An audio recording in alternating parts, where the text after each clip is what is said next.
Every breath you take, every move you make, Mejor te cuento. every bound you break, every step you take, I'll be watching you. Con Alicia de Arteaga, por Radio Cultura. Every single day, every word you say, every game you play, every night you stay, I'll be watching you.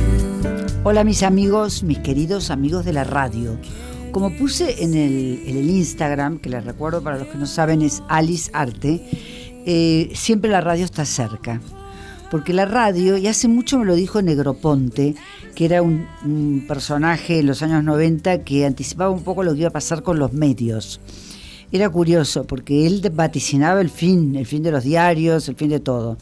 Bueno, los diarios siguen, los diarios se adaptaron, entraron en la nueva era, y una de las cosas que dijo, que me pareció fascinante, es que lo que iba a quedar era lo que nos acompañaba, lo que venía con nosotros. Yo no sé si esto lo conté, pero si lo conté lo repito, porque en realidad lo que ganó en esa lucha fue esto. Muchachos, el teléfono tiene todo. Yo escribo en el teléfono, hablo por teléfono, saco fotos, busco información. Ahora la inteligencia artificial, algunas cosas le pregunto, no muchas, porque debo decir que varias veces se equivocó. Se equivocó sobre todo porque en arte la inteligencia artificial no puede opinar. Entonces uno le pregunta, ¿y qué le parece la rendición de Breda de Velázquez que está en el Prado? No opino. Si usted me pasa información, yo puedo clasificarla, pero no puede decir es bueno, es malo, Velázquez es tal cosa.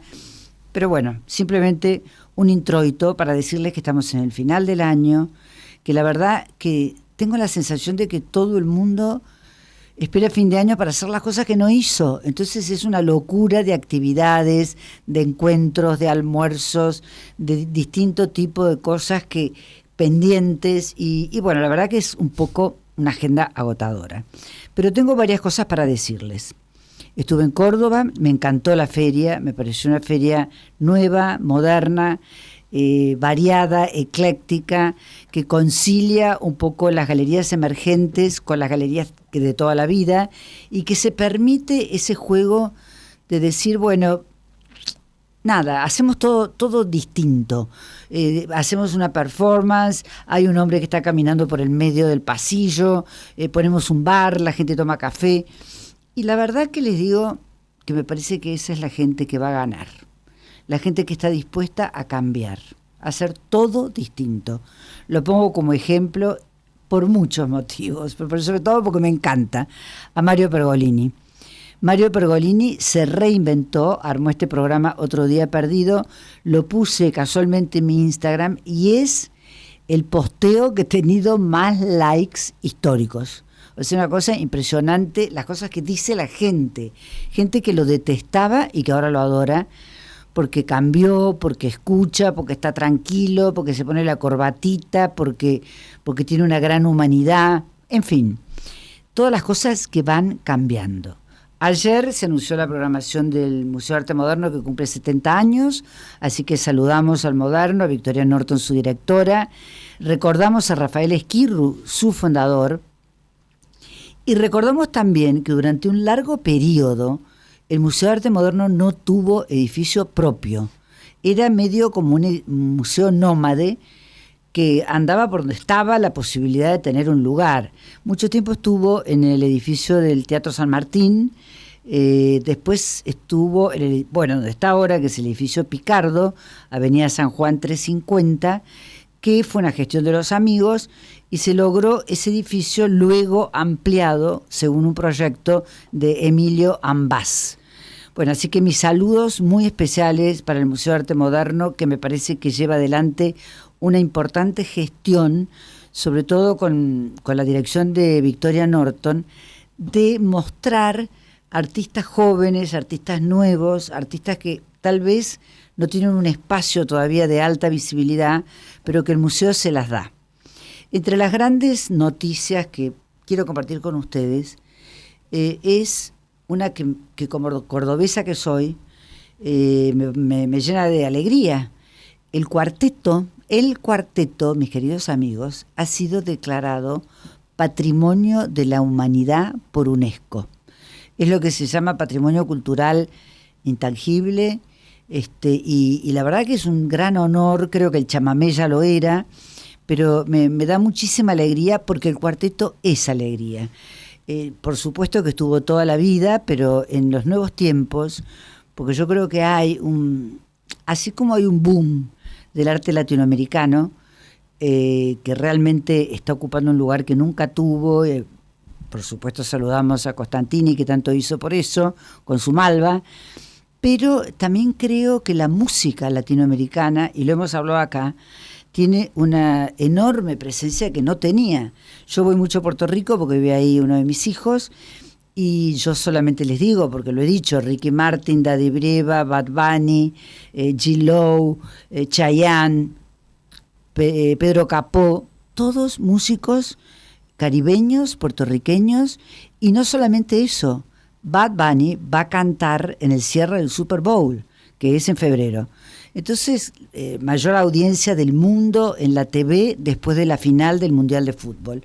O sea que realmente son cosas que en mi radar importan. Me parece que está bueno que haya una especie de valoración de la música latina, y ahí va nuestro cuarteto cordobés con este enorme, enorme suceso. Bueno, una palabra para decir algo de lo que me voy a ocupar en otro programa, pero que no quiero dejar de lado, es Vergel. Vergel es una asociación de artistas que, según una iniciativa de Catalina León, que es una muy buena artista contemporánea, ayudan en los hospitales a niños y enfermos terminales a través del arte. El arte es sanador, por supuesto que lo hemos dicho infinitas veces, lo repetimos acá, y están haciendo una obra muy, muy importante. Estuvimos en la casa de Gabo Gilligan, que es un gran coleccionista y que apoya, por supuesto, financieramente, económicamente, esta iniciativa. También estaba Ama Moedo, así que saludo a todos, y especialmente a Cata León, que se animó a comprometer a los artistas para estar con los chicos. Y ustedes no se imaginan, yo creo que puede haber alguna imagen que es como un cuadro de un chico. Bueno, este es Gabo Gilligan. A ver si pasás un poquito y vemos una que hay varias personas, pero que me parece que hay un dibujo. Bueno, este es Cata León, casualmente la artista que impulsó Vergel, así que saludamos a Cata, nos encanta lo que haces. Y esto es una imagen tomada de ese día. Estoy yo arriba con Ama Moedo, en el medio está la colorada González Fernández, Cecilia Duo, Emoa, abajo Cata León, y ese es un dibujo de un chico que trabajó con el programa Vergel. Estaba internado en el Hospital Ricardo Gutiérrez con un linfoma, una cosa gravísima. Yo no sé si, creo que después lo trasladaron a un centro más especializado, pero el bien que le hizo ese chico el arte, realmente, queridos amigos, por eso estamos acá, con mi compañero de hoy, que ya les contaré quién es, pero por eso estamos acá, porque el arte nos hace bien. En este caso nos ilumina con flores. Las flores son de mi querido amigo Andrés Compañucci, un excelente artista que está exponiendo en el Paseo de las Artes del Duo, inauguró ayer. Curiosamente es un artista notable, es un pop argentino, un hiperrealista, como querramos decirle, pero realmente su clientela está mucho más en Miami que en Buenos Aires, porque él trabaja una estética que compagina muy bien con el gusto norteamericano. No sé si hay otra imagen. Bueno, esto también es de él, es un retrato de el artista que se mueve cuando camina, que no me acuerdo en este momento el nombre, y que tiene como videos y tiene instalaciones, y él hace una imagen que en realidad, si se fijan en la nariz, tiene la imagen de él. Por lo tanto, no paga copyright ni derechos de autor, porque no es una obra idéntica. Ese es un tema complejo que también nos llevará a algún programa a ocuparnos. Y esta es la última obra que muestro de mi introducción, que es un cuadro de Cecilia Duo. Me encanta esa obra de Cecilia, la saludo, la felicito. Se mostró ayer en la compañía, que este año el lugar de Carlos Gali, que es un lugar de alta categoría en la decoración, incorporó obras de arte y hace vernissage cada cierto tiempo y realmente es momentos muy, muy agradables, con lo cual terminamos esta intro y pasamos a presentar a nuestro invitado de hoy, que lo vamos a tener en cámara en breve. Está con nosotros, él es Andrés Gribnikov. ¿Qué tal, Andrés? Hola, Alicia, muy bien y muchas gracias por invitarme. Muy contento. Bueno, yo también estoy muy contenta porque te conozco de hace muchísimo tiempo, he seguido muy de cerca tu carrera, que ha sido buenísima, y la verdad que sos una persona que yo siempre digo, concilia lo público y lo privado con el mismo humor. Sí, tal cual. Sin cambiarlo. Y que en los últimos años, en la gestión que estás haciendo en la Asociación de Amigos de Bellas Artes, has hecho un montón de cosas. Y me gustaría un poco que nos contaras quién sos vos, que te presentaras acá en Mejor Te Cuento a nuestra audiencia. ¿Quién es Andrés Gribnikov? Bueno, yo soy Andrés Gribnikov, soy gestor cultural. Empecé desde muy joven, a los 20 años, a trabajar en el Centro Cultural Recoleta, gracias a una oportunidad que me dio Diana Sayeg, quien entonces era la directora. Aparecí con una carpetita, con un proyecto de hacer un homenaje a Astor Piazzolla, porque tenía un programa de radio en ese momento, justamente en FM La Tribu, donde vos no sabías todo este cuento. No, esa ¿Viste? parte no. Mejor Te Cuento, por eso. Para eso estamos. Para eso estamos, así no te cuento siempre lo mismo. No, claro. Yo tenía un programa de radio, yo estudiaba arquitectura. Ah, venís de ahí. Vengo de ahí, mis padres los dos arquitectos, mamá, papá arquitectos, siempre iba a ser arquitecto, pero me gustaba mucho la música, me gustaba mucho el tango y me gustaba mucho la radio. Entonces tenía un programa de radio sobre tango. Mirá en qué La bien, Tribu. juntaste las dos cosas. Junté las dos cosas. Y se nos ocurrió hacer un homenaje a Astor Piazzolla, que se había muerto hace muy poco, y a mí me gustaba mucho la música de Piazzolla. También hablando de futuro, ¿no? Esta cosa innovadora que tenía Astor Piazzolla de que traía una música de Buenos Aires nueva, original, con muchos antecedentes en su formación clásica, pero también anticipándose a la música electrónica, ¿no? Y curiosamente vos anticipándote que ahora el Colón le está haciendo un homenaje. Bueno, obvio, eso fue en el 94, hace 30 años, O yo sea, tenía 20. Fuiste un avanzado. Ponele, puede Porque ser. en realidad sí. es cierto que Piazzolla es un músico genial, ¿no? Es un músico genial, completamente nuevo, disparatado, Disruptivo. original, disruptivo. Su vida, bueno, fue muy compleja también por esto, ¿no? Las vidas de los grandes genios son así No fácil. de complejas, ¿no? Yo soy fan de Charly García también y ya sabemos lo que es Charly, pero bueno, son músicos que amamos. Sí, y curiosamente a propósito de Charly, pequeña digresión, lo he visto últimamente muy bien. Muy bien, muy En las bien. imágenes sale como Sí, si sí, tuviera sí. 30 años No, menos. aparte completamente lúcido cuando le preguntan sobre la esquina y él dice desde un lugar de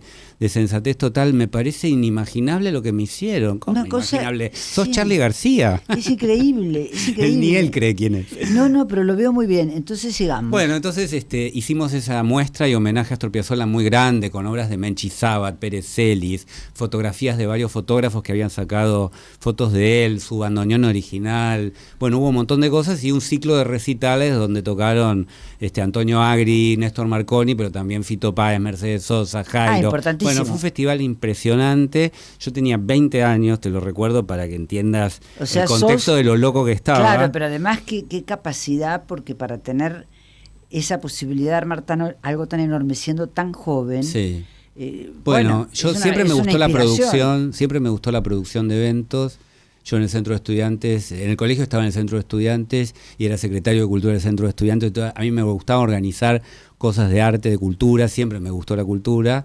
Y bueno, en un momento tuve que decidir. Entonces dejé la carrera de arquitectura y me formé en la Universidad Nacional de 3 de Febrero, que había lanzado justo por ahí en esos años la licenciatura en Gestión del Arte y la Cultura, que Mirá qué dirigía bien. Fermín Febre, o sea, te estoy hablando Claro, del que año vivía 97. Fermín. Claro, hace mucho tiempo. Claro, hace mucho tiempo. Y bueno, luego me fui, o sea, cuando terminó esa experiencia de Piazzolla, yo me fui y la segunda oportunidad en el Recoleta me la dio Teresa Anchorena. Mirá que me qué parece bien. que merece un pequeño homenaje hoy. Un buen homenaje. O un gran homenaje. Un gran homenaje y un gran recuerdo, porque en realidad la tengo muy presente, la gestión de Teresa en el Recoleta fue importantísima. Importantísimo. Para decirlo con todas las letras, ella hizo la Cronopios. Exacto. La Cronopios, que creo que la gran benefactora fue Amalita, que ayudó Bueno, mucho. yo era gerente, Teresa me convocó para ser gerente de la Asociación Amigos del Centro Cultural y fui parte de todo ese proyecto y ese florecer del Recoleta, porque la Cronopios estaba de la época, Diana la inventó. Sí, pero estaba mal. Pero Teresa la llevó A al estándares estándar internacional. No es que Exacto. estaba mal, era una sala de Centro Cultural Está bien, pero- a lo Clorindo Testa, Claro, digamos. pero por lo que Divertida. yo recuerdo y lo que hablé con Teresa y que la entrevisté un montón de veces por ese tema, es que ella le dio la posibilidad de traer muestras internacionales Exacto. de Enzo Cucchi. museos, claro, Tunga, Enzo Miquel Cucchi, Barceló, vino por ahí, los iconos rusos. Ni hablar, tuvimos muestras de todos. Victorica, Exacto. los argentinos, o sea, tuvimos la cámara, tuvimos de todo. Bueno, esa obra, claro, Amalita colaboró porque también hicimos un gran evento desde la Asociación Amigos que se llamaba 200 por 200. Por Unos 200. cuadros. Claro, que había 200 artistas que Sí. donaban 200 obras y cada número salía $200. Que en Me ese acuerdo momento perfecto. era $200, eran 200 pesos. pesos. ¿eh? Sí, me acuerdo perfecto. Bueno, porque y a ahí mí me sorteábamos. tocó, ¿Qué te tocó? pues es que me tocó un Pirossi, Ah, mira qué un bueno. cuadrazo. Genial. Me parece que me hicieron gancho. No, imposible. Imposible. Vos metías la mano en la urna, Ah, y salía. sacabas un número y te ganabas. Y Amalita se compraba como 40 números, entonces era una gran colaboradora. Claro. Pero aparte colaboró desde el Fondo Nacional de las Artes, donde ella era presidente, y también desde su fundación. O sea que había 3 maneras de colaborar. Claro, Amalita. siempre recuerdo, porque en ese sentido Teresa era muy generosa, siempre decía quién había ayudado. O sea, ella Siempre. en muchas oportunidades Yo aprendí. Bueno, trabajó con Teresa Bulgeroni para los íconos. Exacto.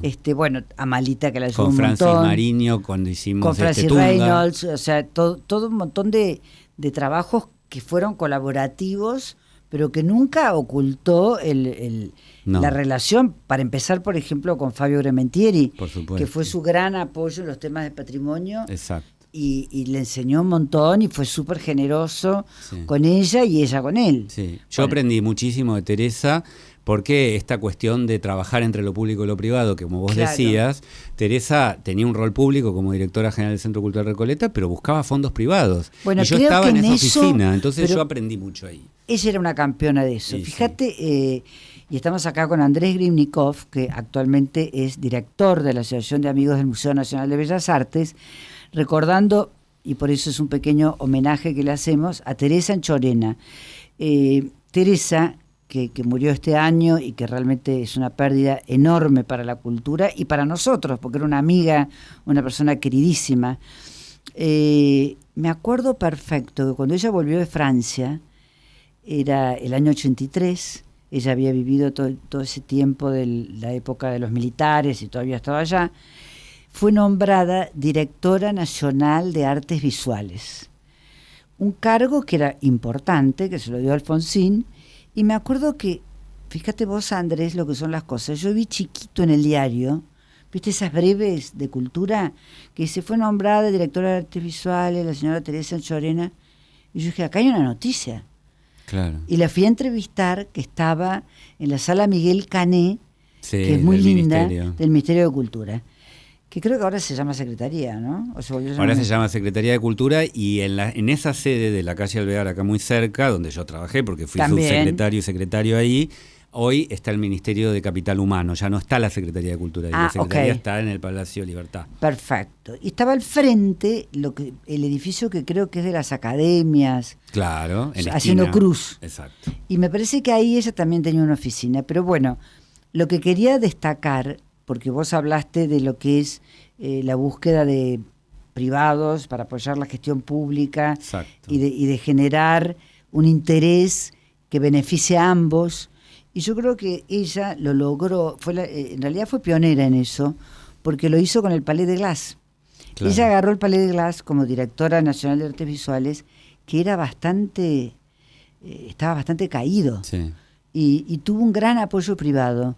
Entre otros, y yo me acuerdo perfecto, mucho apoyo de la Fiat, de Cristiano Ratazzi, Ah, sí. que le ayudó muchísimo y entendió, en realidad ahí se empezó a entender, Claro. esto en lo que vos sos un líder absoluto, que es que la cultura, aparte de ser una inversión, es una ganancia. Exacto. Nosotros O sea- hoy trabajamos, por ejemplo, con 3 empresas grandes que son Galicia, Medife y Zurich, en esa misma línea, en el Museo de Bellas Artes, ¿no? Y después otras, por supuesto, Fundación Bujibón, el Jockey Club, otras empresas quizás un poco más chicas o que no son tan chicas, pero están en otros rangos y en otros niveles, desarrollando proyectos a la medida de esas empresas para que esas empresas les vuelva en beneficios de relaciones con su comunidad las cuestiones que hacen con la cultura. O sea, la cultura es un medio, así como vos hablabas de que recién que el arte sana, que me parece súper interesante, todo el tema de arte y salud, que es algo que también nosotros exploramos desde Amigos del Bellas Artes, porque tenemos un programa con el FLENI muy importante sobre, Qué bien eso. sobre esos temas neurológicos, de memoria, vinculados con el arte, que ayuda mucho a las personas que tienen esas dificultades. El arte como medio para relacionarse con la comunidad, para una empresa, sea del rubro que sea, siempre suma, o sea, siempre suma. Yo creo que, fíjate que pasa algo, ¿no? Bastante curioso, porque cuando yo empecé, que hace 40 años, a escribir sobre arte en La Nación, ocupaba un pedazo chiquitito del diario. ¿Viste? Tenía una columnita los sábados. No, claro, y era un tema que parecía nicho. Total. Y sin embargo, el tema se convirtió en un tema de todos. Sí. Y hoy vas a los almuerzos de prensa y hay 250.000 cronistas, periodistas, especialistas en el tema. Antes Exacto. éramos 3. Claro, eran vos y una más. Ana Batistosi, Ana Martínez. Ahora Quijara uno y hace yo. un almuerzo de prensa y tiene que calcular un Una lugar masa. enorme. Me imagino vos, que los organizás muy Exacto. bien, que somos multitudinarias. Sí. Antes eran 4. Exacto. Y eran todas chicas, ahora también hay chicos. Por Ahora hay chicos. Ahora El se otro día equiparó. en el almuerzo de la asociación que hicieron lo de Que hizo de Crivelli, Julio Crivelli, que sí. estuvo bárbaro, y la colección, Julio, la colección es divina, realmente espectacular. El macho que incorporó, Sí. para mí es el macho más lindo que vi en mi vida. Ahí había un muchacho nuevo de Clarín, que no voy a dar el nombre porque no quiero ser indiscreta, pero parecía un personal trainer. Entonces yo dije, bueno, estamos cambiando también de look. Sí. ¿No? Sí. Bueno, se está modernizando todo, todo está cambiando todo el tiempo. Todo el tiempo. Sí, y fíjate que a vos, y de alguna manera a mí también, nos ha tocado vivir entre dos siglos Este cambio, sí. un cambio muy rápido. Muy fuerte. Y que no termina. No termina, porque las nuevas tecnologías nos están atravesando desde todos lados. Exactamente. Nosotros hace poco hicimos un foro que se llama Los Museos en el Medio, que lo organizamos desde la asociación, también en colaboración con el museo y con otras instituciones, y tuvimos como eje, es un foro para mediadores de museos, o sea, para gente que trabaja en departamentos de educación, gestión, guías de museos, Claro. o sea, no para los directores, sino para la gente que está en el día a día tratando de generar nuevas audiencias, nuevos públicos. Y el tema eje rector fue el tema de la inteligencia artificial. Qué complicado. Y le pedimos a Tomás Balmaceda, filósofo, Sabe un montón. investigador del CONICET, de la UDESA también, una conferencia especialmente dedicada a esto que se llamó Inteligencia Artificial en los museos, ¿para qué? ¿No? Porque a veces uno tiene la sensación de, ¿no estaré usando poco la inteligencia artificial? ¿No tendría que usarla más? ¿Cómo puede funcionar como herramienta para mi gestión o para vincularme con los públicos? ¿Y qué respondes a eso? ¿Para qué? Bueno, Inteligencia artificial en los museos, ¿para qué? generó más preguntas que respuestas, te lo quiero confesar. Como pasa casi siempre Como con la pasa- inteligencia artificial. Exactamente, pero una de las cuestiones tiene que ver con que de ninguna manera la inteligencia artificial va a reemplazar al artista ni al realizador de los contenidos, pero que sí que lo puede ayudar y sí puede ser una herramienta de ayuda pero la persona es irreemplazable. Mira, es como yo dije en la introducción, vos a la inteligencia artificial, y lo probamos en un programa que teníamos en un momento con Levinas en Mitre, preguntándole cosas a la inteligencia artificial sí. sobre cuadros, y decía que no. Claro, es muy divertido a veces, ¿no? Es divertido, pero Por también, cómo se equivoca. Claro, por cómo se equivoca es un horror, ¿viste? Sí. Montones de pero veces te se dice unos equivoca disparates mal. geniales. Una cosa que mezcla Y los yo que doy nombres. clases, viste, bueno, no me pasa en la San Andrés, pero también doy clases en otra universidad que a veces los alumnos que son de grado usan la inteligencia artificial y te das cuenta de los disparates que los pegan y los copian. Mirá, entonces, eso es un peligro. Es un Hay que peligro. tener mucho cuidado. Y sabés que también, vos que dijiste de los alumnos, yo he dado clases en la Austral, he dado clases en El Salvador, En la me encanta la docencia. Y realmente una cosa gravísima es el uso del vocabulario. Bueno, claro. Porque la inteligencia artificial tiene como ciertas palabras que te das cuenta en el acto. Claro. Yo le digo a los chicos, ¿viste? A mis nietos, le digo, che, paren, no usen la inteligencia artificial. Claro, te porque das cuenta que lo usaron es el re ChatGPT. bocina, es re bocina. Claro, sí. Además Bueno. pones eso, le pones la pregunta en el chat GPT y te contesta exactamente lo mismo que el alumno puso. Entonces, ahí corregimos. Exactamente. Y aparte está bueno cuando te dice si querés más, con cosas muy precisas. Claro. Por ejemplo, qué sé yo le pregunto cuántos árboles, plátanos hay en Buenos Aires. Sí, eso es muy útil. Es una cosa útil, Lo porque sabe. si vos te tenés que Lo poner a busca. buscar, bueno, se reemplazó el ir a la biblioteca. Vos pensás que en la Nación teníamos un archivo donde había un sobre de cada persona. O sea, Andrés Grimico tenía un sobre. Entonces vos ibas, así como le preguntás al GPT, un expediente. pedías a la encargada del archivo el sobre de Andrés Grimnikov. Cuando ya eras un Andrés Grimnikov, hiperpersonaje, superministro, como vas a ser, ya no ojalá tenías que un no. sobre, sino que tenías caja.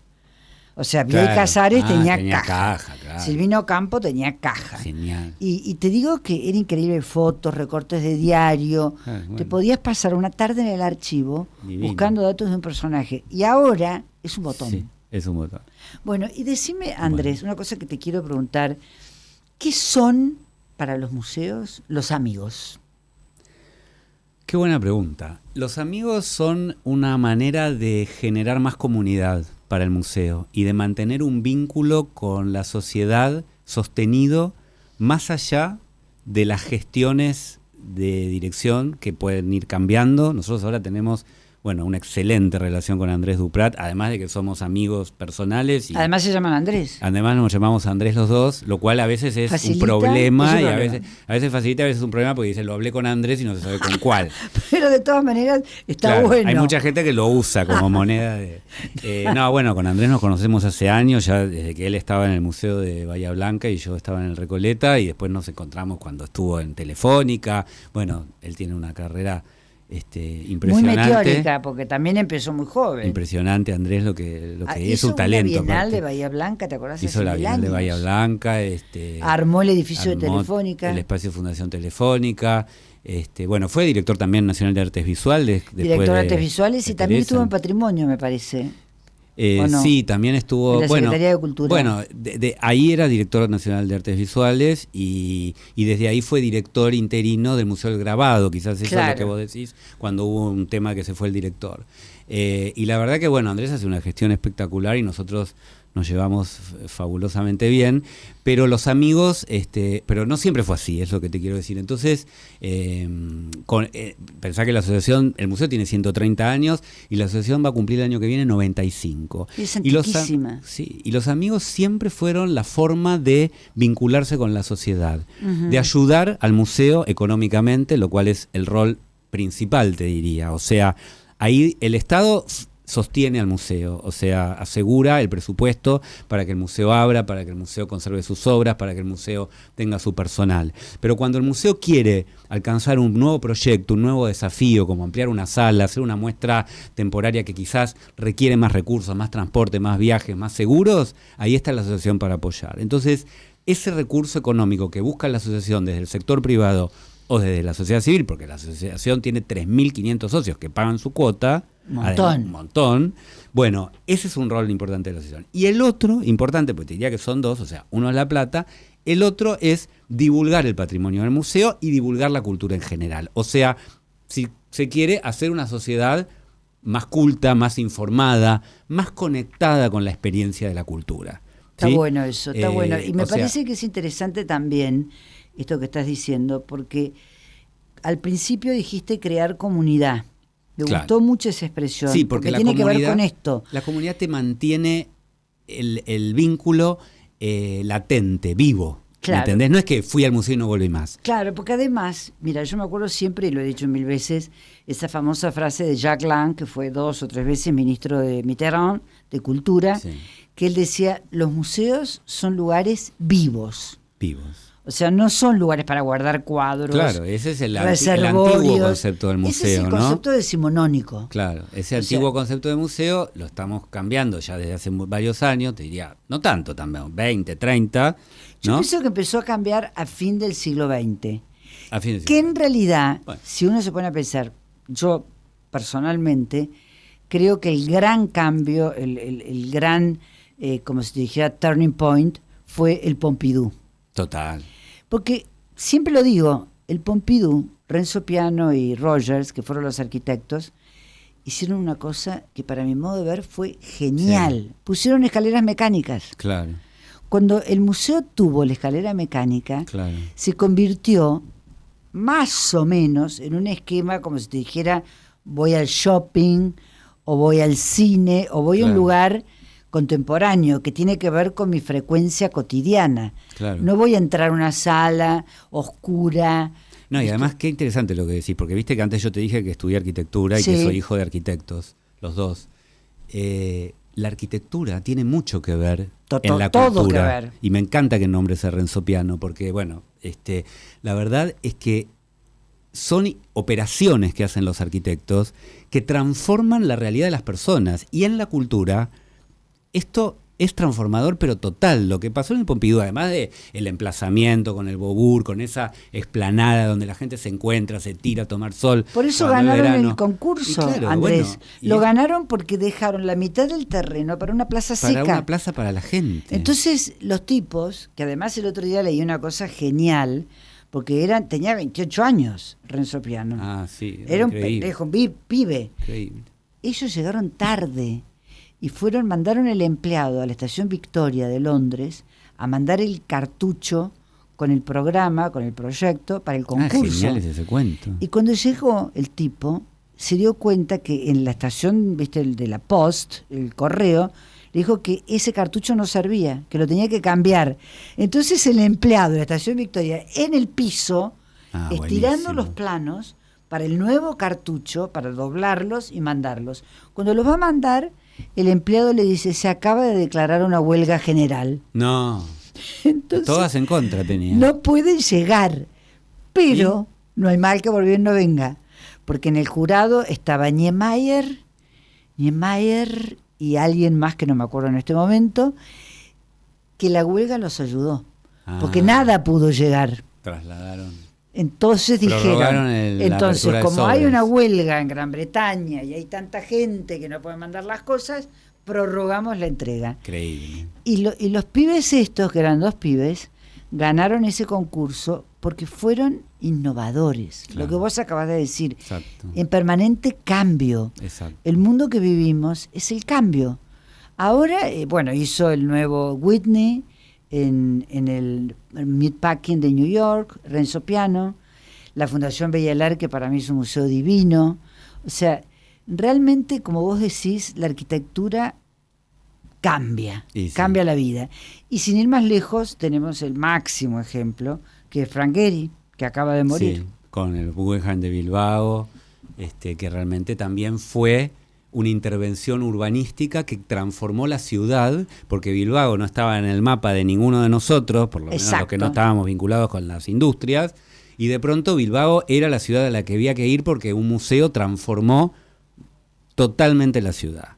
Y yo fui varias veces a Bilbao y la verdad es que lo viví en carne propia. La cantidad de situaciones artísticas que hay alrededor del museo, como galerías, residencias de artistas, laboratorios de investigación, lo que pasa en San Sebastián también, que está cerca, o sea, bueno, el metro de Foster, o sea, nada, es un destino que antes, bueno, no sé, mira, no existía. En el año, creo que fue en 92 que se hizo el Guggenheim de Bilbao, yo creo que fue la ciudad más visitada de Europa, porque cambió de ser un destino decadente, porque cuando el País Vasco entra a la economía europea, al mercado común, una de las condiciones es que les dicen que no pueden hacer más barcos, no pueden ser más una ciudad astillero, Bilbao, que lo era. Claro.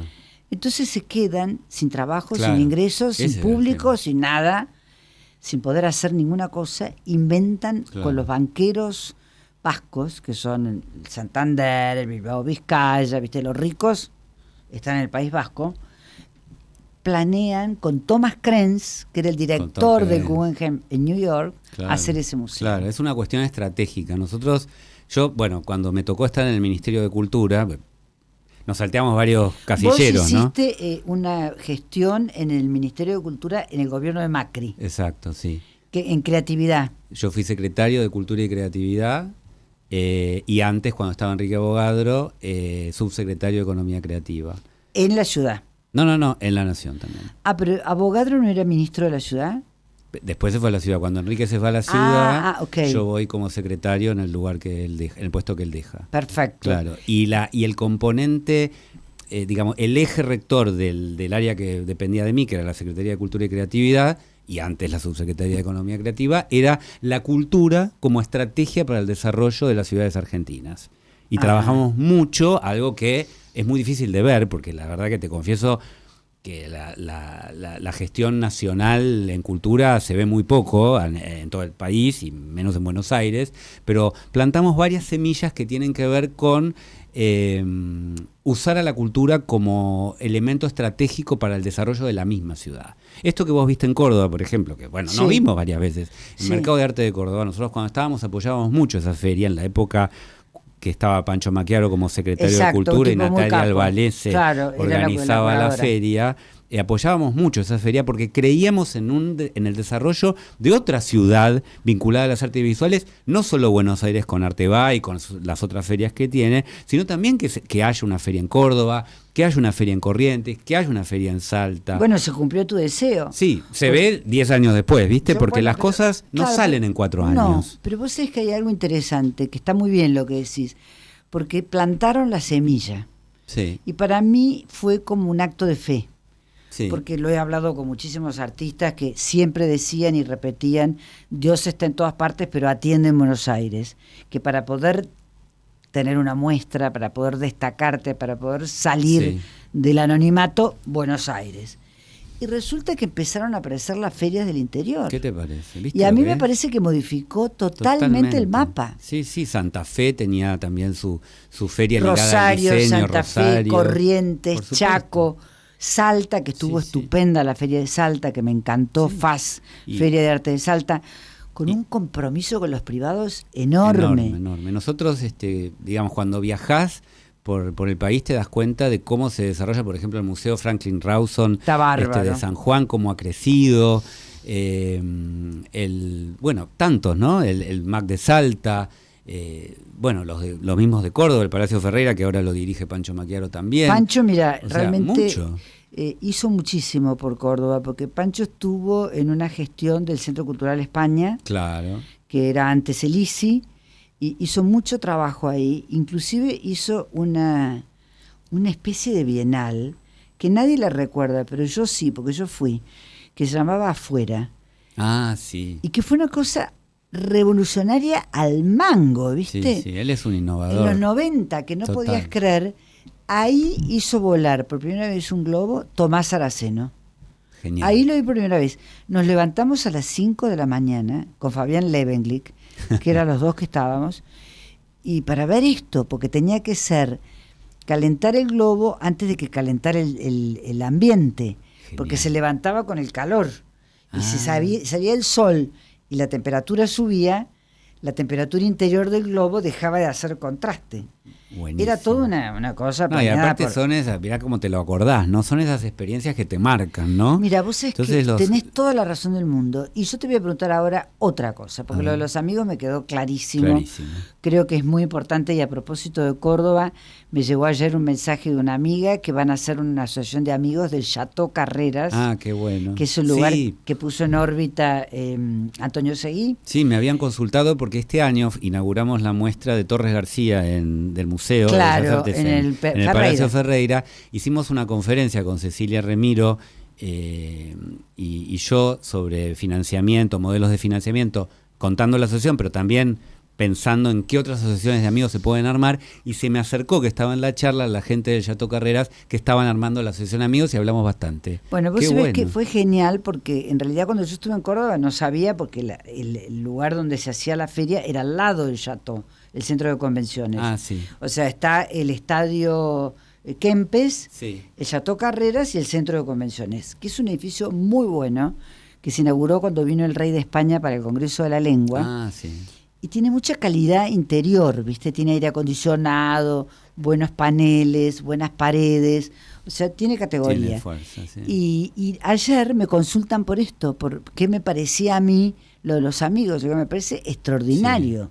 Sí, porque los amigos cuidan mucho el patrimonio, tanto tangible como intangible. El tangible ya sabemos cuál es, las obras de arte que tienen que estar bien conservadas.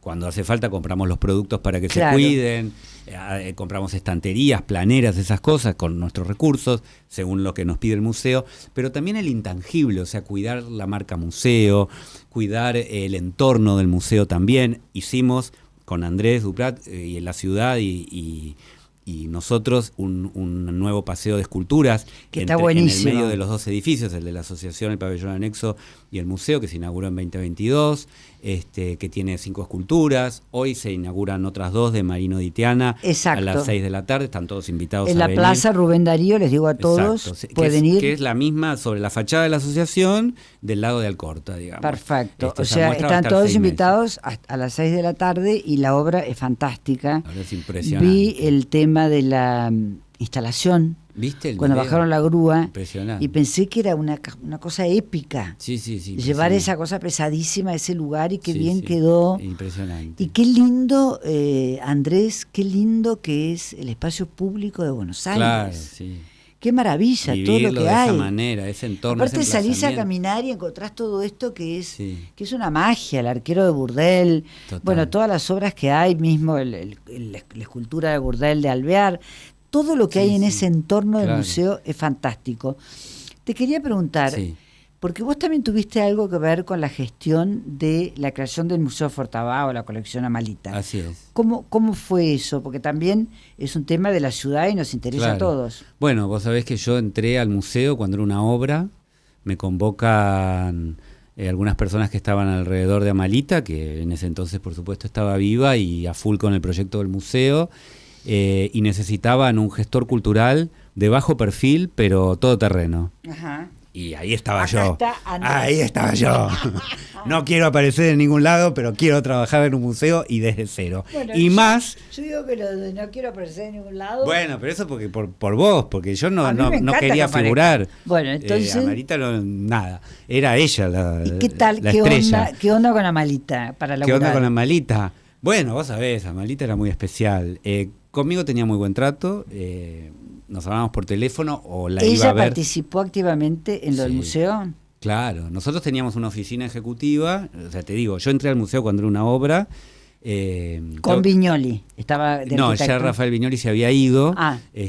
lo cual fue una pena porque, bueno, Rafael Viñoli, después yo tuve varios encuentros con él y él me confesó que él le hubiera hecho varios cambios al proyecto, Ajá. porque el proyecto lo concibió en los años 90 y después, nada, el mundo fue cambiando, los museos fueron cambiando Claro. y tenía otras necesidades. Lo terminó otro arquitecto y otra empresa, bueno, lo terminó bien, yo dirigí un poco la cuestión más museológica, si se quiere, respecto a temas de, qué sé yo, de conservación, pero también organicé el catálogo, el equipo de educación, el equipo del front desk, el equipo administrativo, o sea, todo, o sea, no había nada, era una obra. Y organizamos todo. Y todo se le consultaba a ella y se le mostraba también de alguna manera. Y bueno, ella opinaba, le dábamos a elegir, no sé, desde los colores de las paredes del bárbaro, hall ¿no? hasta los diseños de los uniformes o hasta algunas personas que contratábamos para las visitas guiadas.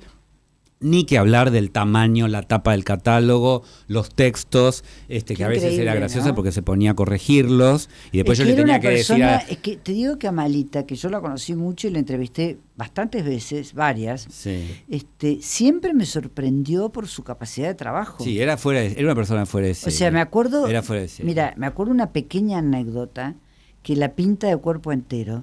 Me acuerdo que ella me contó que cuando enviudó, cuando murió Alfredo Fortabá, Sí. ella, bueno, está con todo el grupo del equipo de la Loma Negra en ese momento y le dicen que el lunes hay reunión, hay asamblea para tratar todos los temas correspondientes a ese momento, Claro. pero que ella está totalmente libre de no ir porque evidentemente todos entienden su situación, el luto, el dolor, Obvio. la pérdida, así que se van a reunir y entonces Amalita dice, bueno, ok, perfecto.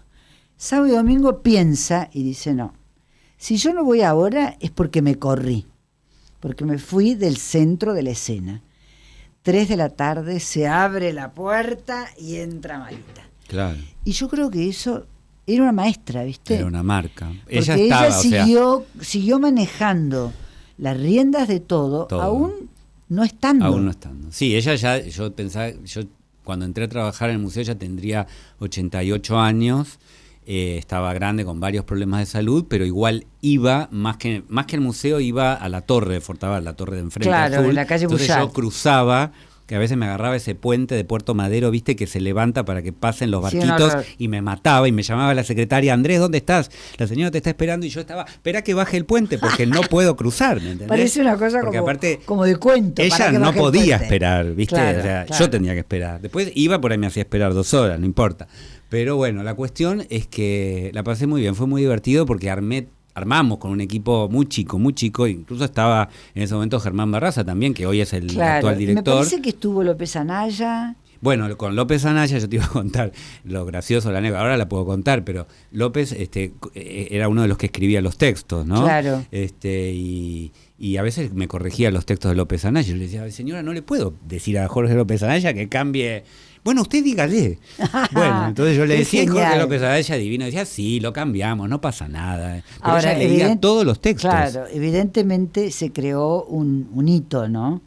Porque la colección esa, primero la generosidad de ella de Claro. crear este museo, de darle continuidad, y actualmente lo que hacen Ama, Moedo y Bárbara Claro. Bengolea, que es continuar, y Sí. continuar con un compromiso enorme, Andrés, porque Claro. viste muestras, El premio. el premio, mantienen muchísimo el ojo alerta de los artistas jóvenes, Exacto.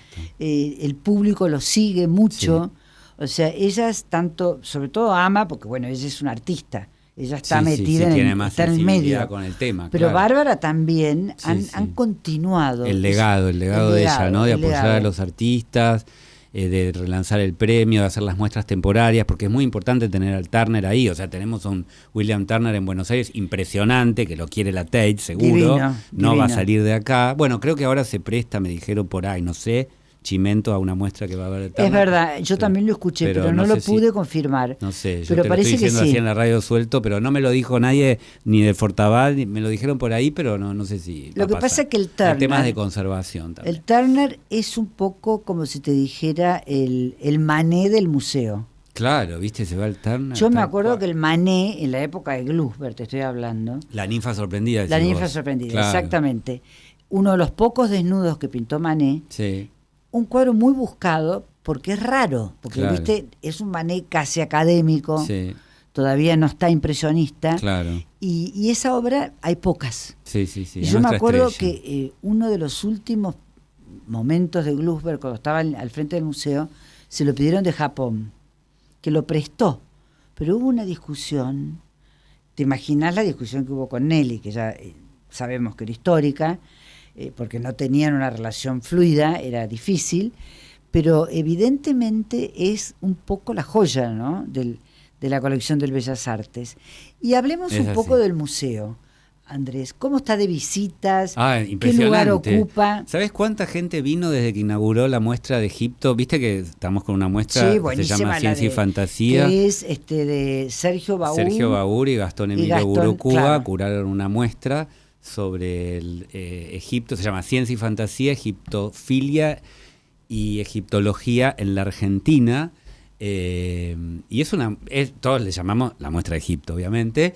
95.000 personas en menos de un mes. Es una Alicia, locura. es impresionante. La gente Yo hace creo fila que- de 2 o 3 cuadras para entrar el fin de semana. Yo creo que solamente, ¿te acuerdas cuando estuvo la escultura esa italiana?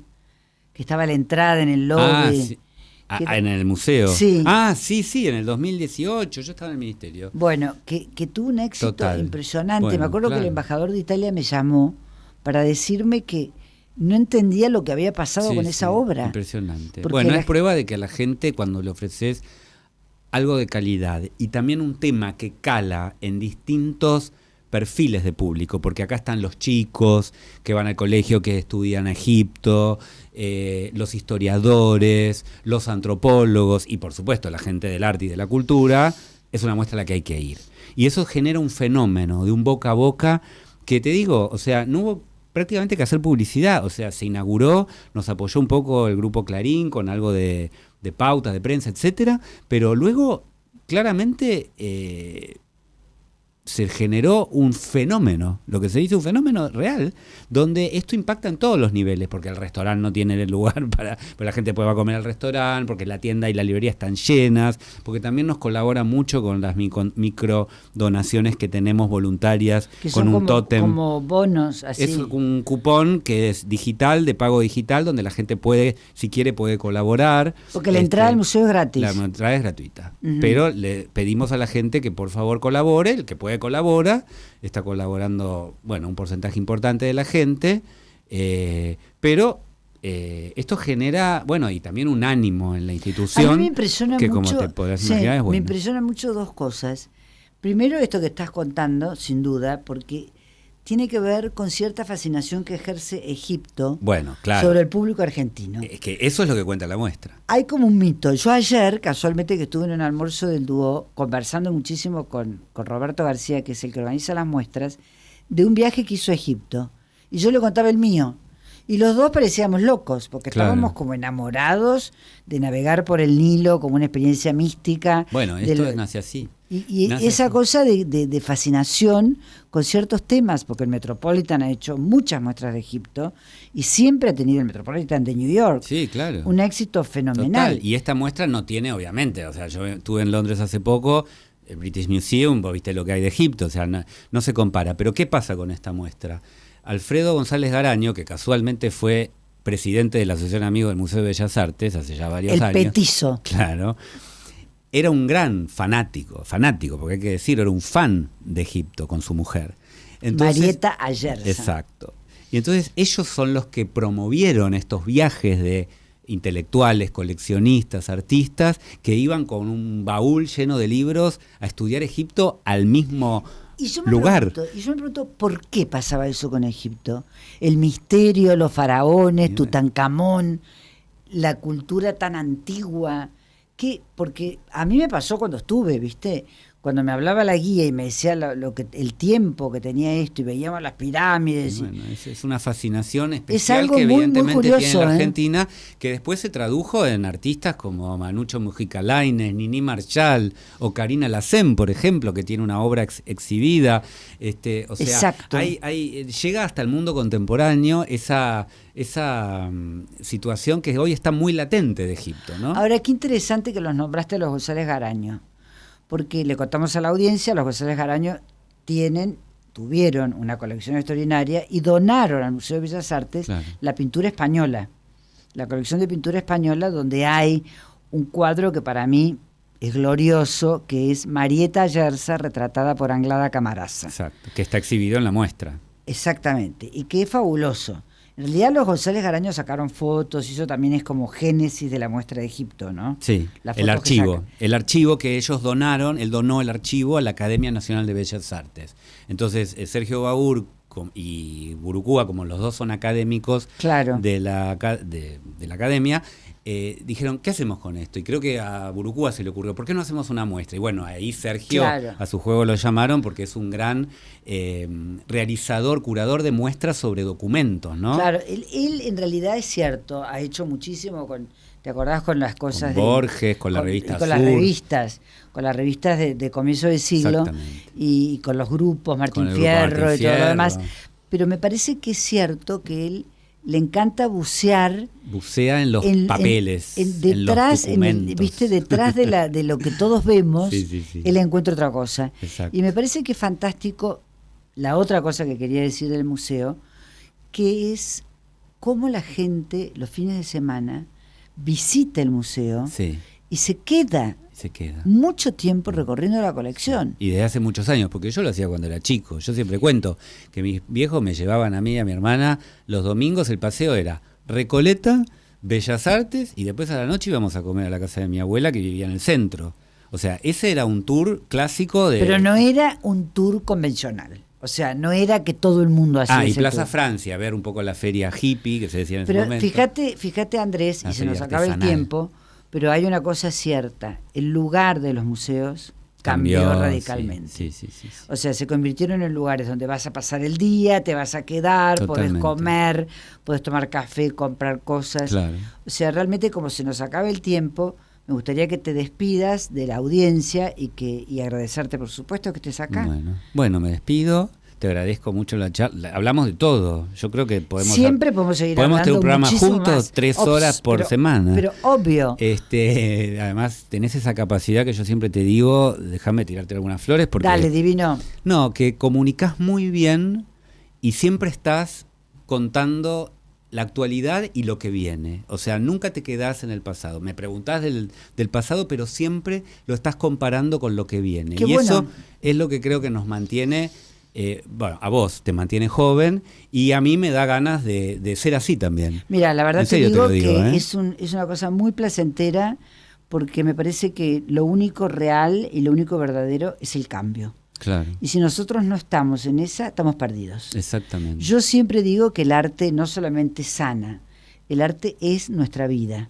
Y es tan estimulante que en realidad, se lo digo a ustedes, queridos oyentes, porque se nos acabó el programa y me va a retar Leo, decirles que los espero el próximo jueves, acá, a las 14, para seguir hablando de lo que siempre hablamos, que es el arte, y de las cosas que nos trae, que son muchísimas. Yo le agradezco mucho a Andrés, porque él ha hecho infinidad de cosas por el arte, por la cultura, porque se mantiene muy activo, porque trae cosas nuevas, y porque en realidad, y te lo digo de verdad, Andrés, el único factor clave es estar alerta a los cambios y a lo nuevo. No hay que tenerle miedo al cambio. Lo único que no le tenés que tener miedo, porque si no cambiamos. Claro, pero si hay no que, nos cambian. Pero hay que estar gestionándolo también, ¿no? Gracias a todos, que no un nos lleve abrazo. puestos. No, un abrazo muy grande. Chau, chau. Every breath you take, every move you make, every bound you break, every step you take, I'll be watching.